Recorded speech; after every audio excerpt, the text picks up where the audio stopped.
તો મિત્રો મારી સાથે મયુર છે, આ મારો ભત્રીજો, અને આ મારું ઘર છે, આ બાજુ ઘર, અને આગળ એક ઝાડ છે એગોરાનું. ગુજરાતીમાં એગોરો કહે, તમારી પાસે શું છે તમે જરૂર કહેજો. અને એગોરા પર એક સુગરીનો માળો છે. પહેલા તો હું તમને એનો માળો બતાવી દઉં. તો મિત્રો આ રીતે અહીંયા સુગરીએ માળો બનાવેલો છે. તો એમાં બચ્ચા છે નાના, તો આપણે જોઈશું. જો મિત્રો આ એગોરો કહેવાય. અને અહીંયા એક ડાળી પર આ નાનો એવો માળો છે સરસ મજાનો, અને એમાં બચ્ચા છે. તો હું તમને બતાવું.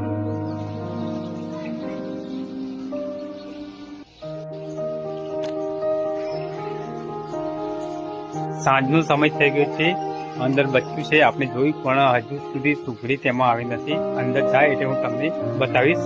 હા, હું તમને બતાવું સુગરી